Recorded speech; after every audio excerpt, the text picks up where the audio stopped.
Hey folks, Dave here, and I like knives. Here to talk to you today about the Boker Kalashnikov OTF, the Kali OTF.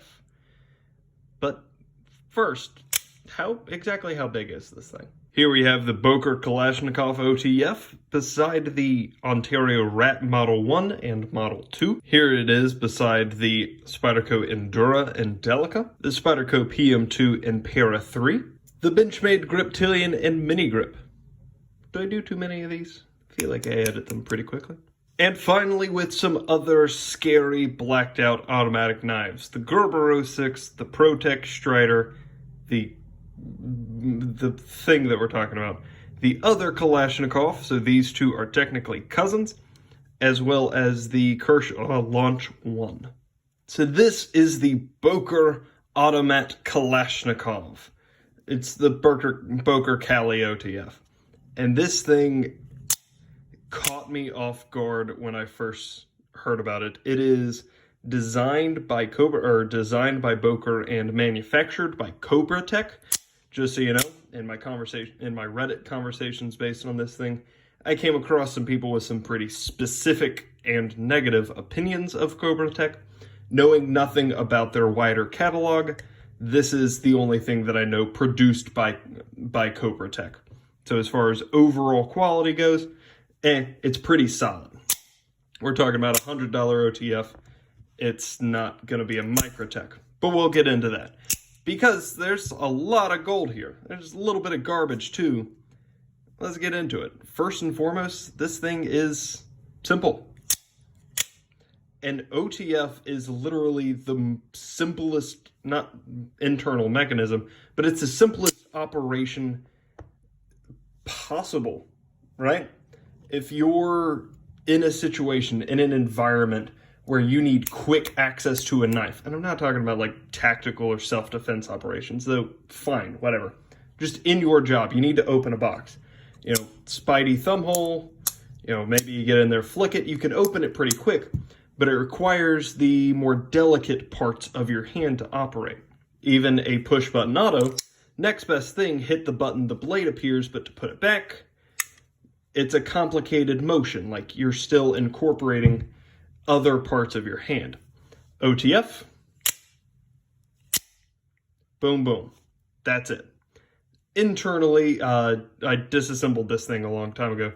Internally, it's a carnival in there. It's really fascinating, but as far as user operation, it's the simplest thing in the world to deal with. The blade is excellent. I am so happy that they didn't cheap the crap out and go with an Oz 8, because this thing would be worthless. I would have no respect for this if it were released in Oz 8. This was released in D2. That's a significant difference. Please, Boker, release this in D2. But moving on. And it's an interesting blade shape. The push button side opening automatic Kalashnikov was just recently released at a clip point. I think it's a Blade HQ exclusive. So, like, it's an interesting blade shape. It's also more narrow, I think.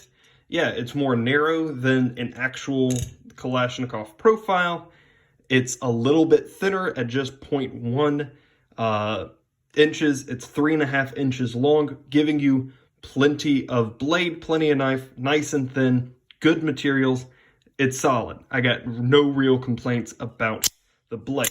The materials in general are going to be pretty solid here. Like I said, we have a D2 blade, also have an aluminum handle with decent screws, I guess, a good pocket clip. This thing is pretty well constructed. Obviously, I'm sure you can hear the rattle there. There's a little bit of blade wiggle. Unfortunately, that's just going to be a part of an OTF. Microtech also has, hopefully you heard that, Microtech also has a little bit of blade wiggle. It's just part of the territory, unless you're willing to spend $1,500 for a deadlock, in which case, you know, your life problems are different than mine. The pocket clip, as mentioned, is solid. I am not a fan of the typical Kalashnikov pocket clip. Like, it works fine, but really, you didn't have to make it that goofy looking. It's complicated. It's a whole thing. I don't like this that simple. I like this. It's more of a standard pocket clip. Unfortunately for some though, it is only right side tip down, so it is not reversible, but it is a very deep carry. It's regular, so it's not going to be as goofy looking sticking out of your pocket. People are going to be able to tell that it's a knife, not that it's specifically a Kalashnikov. So I don't know if you care about that, but plenty of room to get your pocket in. And of course, they did it correct. They're flat top screws. They're flush fit screws, which is objectively the correct way to do it. If you're not doing this, you're doing it wrong. Do it again. Good job, Boker. The concept is solid. This is, I guess, Boker's march. I've mentioned this a couple of times, but it's Boker's march towards incorporating the Kalashnikov design or a version of it and every different mechanism or every different knife style. I think there's a fixed blade. It'd be really funny to see a balisong or like a slip joint version of this. That'd be really funny. Here's an OTF. I know there is a manual version of that. I think it's a liner lock. But their march through the rest of the knife world, like, hey, that's weird. Let's do it, right? The safety is awesome. This is objectively one of the most scary things that you can do. It's inherently aggressive. You do this in front of people, and they're going to be concerned because, it's a murdery switchblade. But if it goes off in your pocket, which it won't, because again, it's faced that way in your pocket, the only way to trigger it is to do that, and that's very difficult. My belly is very well off camera for those concerned about my well-being, and thank you for being so. Most importantly, however, this is a double action OTF. Go watch my disassembly video because I explain a little bit how this works, but this is 2 sheets of Post-it note where you can see that I have measured out how many it takes. That was embarrassing the first time, but we got it the second time. 3 makes it consistent. Fine, we'll say that. It didn't penetrate all the way is my point. With a double action OTF, it has basically a built-in failsafe, where if it encounters resistance, because what's happening is the knife is not being propelled by a mechanism, it's not being pulled by a mechanism, it's being thrown by one. So same way that, if you catch a baseball, it will stop, its momentum stops before it hits the ground because something interrupted its trajectory. Same thing here. So that knife the blade is just being violently thrown. So anything thick enough and, fine, whatever, I'll use 3 pieces of paper to make it more consistent. Your jeans and skin are both thicker than 3 sheets of paper, is my point. Anything that interrupts it will automatically stop it and it will no longer be trajectorizing. And to fix it, give it a pull or just, difficult to do on camera, give it a throw. And because you're not interrupting, you're interrupting the blade path, not the mechanism, it's completely safe to just keep doing that. You'll blunt your tip after a while, but that's fine. Just sharpen it up. It's D2. It's fairly easy to do. So OTFs, although they seem so inherently terrifying and scary for the uninitiated, they're the safest things in the world. They're awesome. And also, that's a big, big button that can accidentally go off in your pocket. That's a big, big hook that can purposely go off in your pocket. Again, this can't. This isn't going to go off in your pocket. I kind of want to see a version. I kind of want to see like an Emerson Wave version of an OTF where you withdraw it and it instantly engages. I don't know how that would work, but I want to see it. The thumb ramp and the action are pretty well the same. The action's solid. That spring in there is powerful enough to propel it through inconsistently, but through 2 sheets of paper. It's a powerful spring. It gives you a little bit of a kickback. And most importantly is the thumb ramp. This is a Microtech. It is an objectively better knife in 1,000 different ways. My biggest problem with Microtechs, though, is that they leveled off the volcano. Boker didn't. What that tiny little top of the mountain does for you is allows you to pull back with your thumb, because your pushing motion and your pulling motion are different and they require different things. Now, the following conversation is happening because I have tiny little sissy hands that I have not yet been able to exercise properly. I'm working on it. But with a Microtech, because it does not have the little mountaintop, it is more difficult for somebody like me with tiny little sissy hands to pull back on it. Because instead of that motion where you're pulling back with all of the power that your hand can muster, you are having to slide back and count on, yeah, that's very grippy, but count on that gription to pull back on it. Versus the Boker, where you're counting on both the texture and the shape. I very much prefer this. I wish. One day I'll be strong enough. One day I'll be a man. And the price is $100. I have $115 written there. It's $119 most places that I've seen it. And, well, this is 2 point something times more expensive. It's a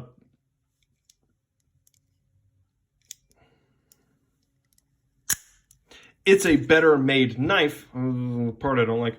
It's a better made knife, but for $100, this is a lot of, it's quality and it's accessible. It's bringing decent OTF mechanics, bringing a decent OTF to a more budget market. Now, it's not a Lightning OTF, which I think is like $30, but a Lightning OTF is also made of question mark, including question mark, and made by question mark. Whereas this is, you know, it's D2, it's aluminum, it's a solid knife. So the price, although $119 to somebody looking for a cheap OTF, may seem expensive, but as far as like quality goes, that's not bad. All that gold, there is a little bit of garbage. That garbage is blade play.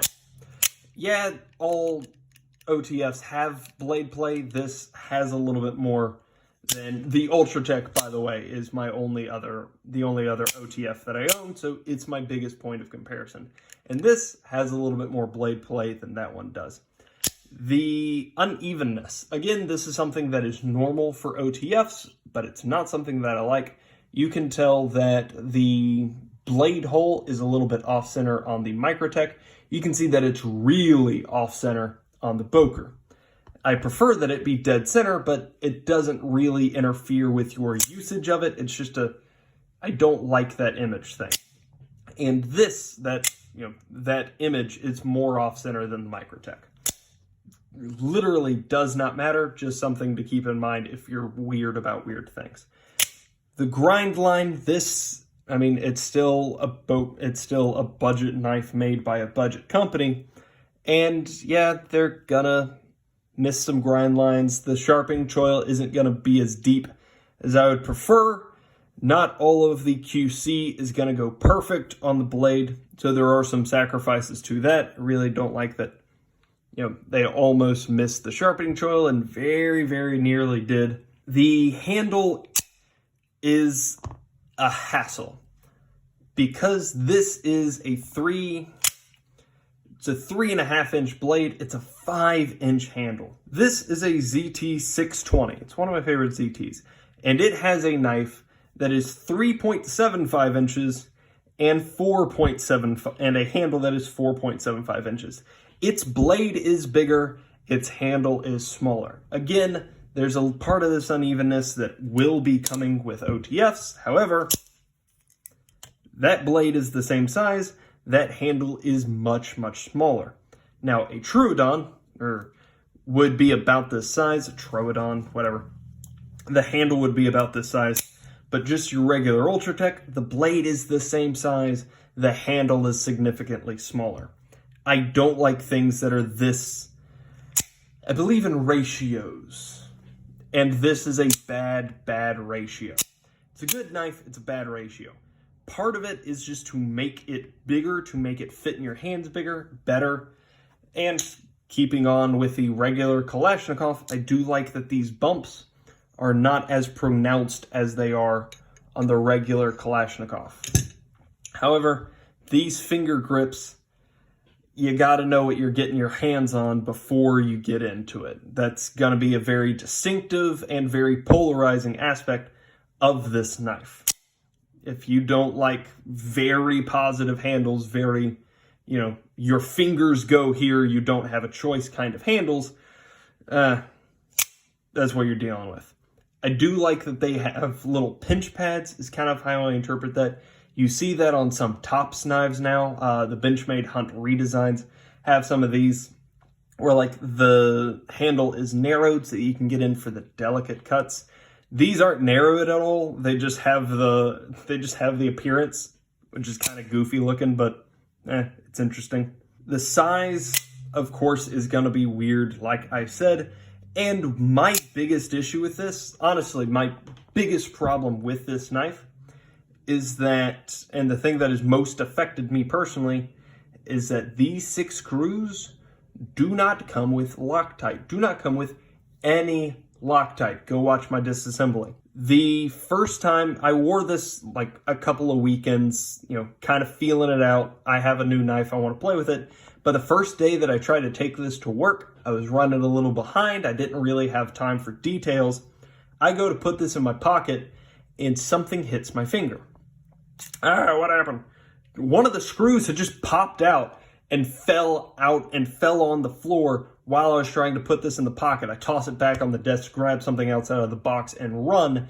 And when I came back home, I had to get down on my hands and knees with a flashlight, trying to find that stupid screw.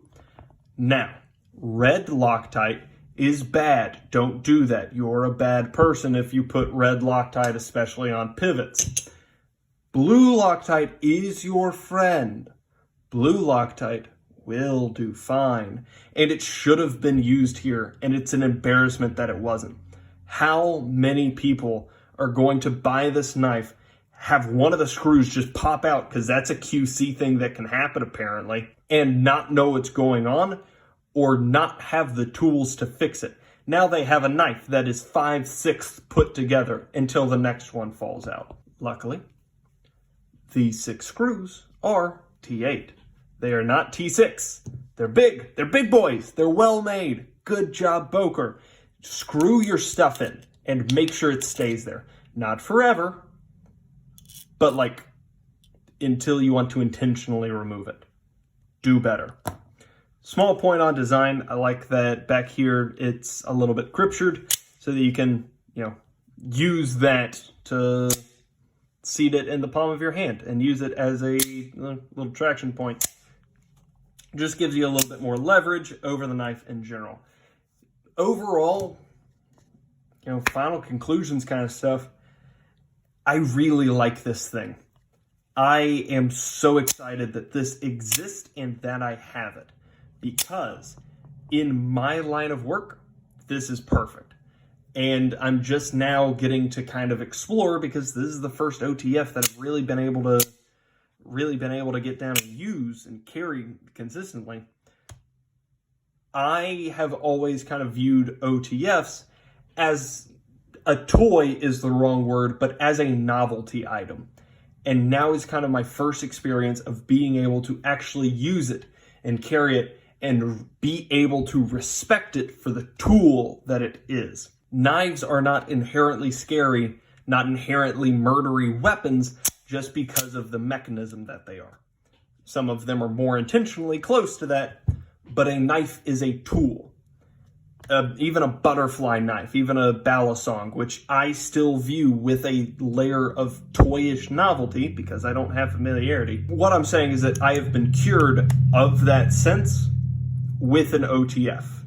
And for that, moving forward for the rest of my life, I will always be grateful to this knife for being able to move me past that point.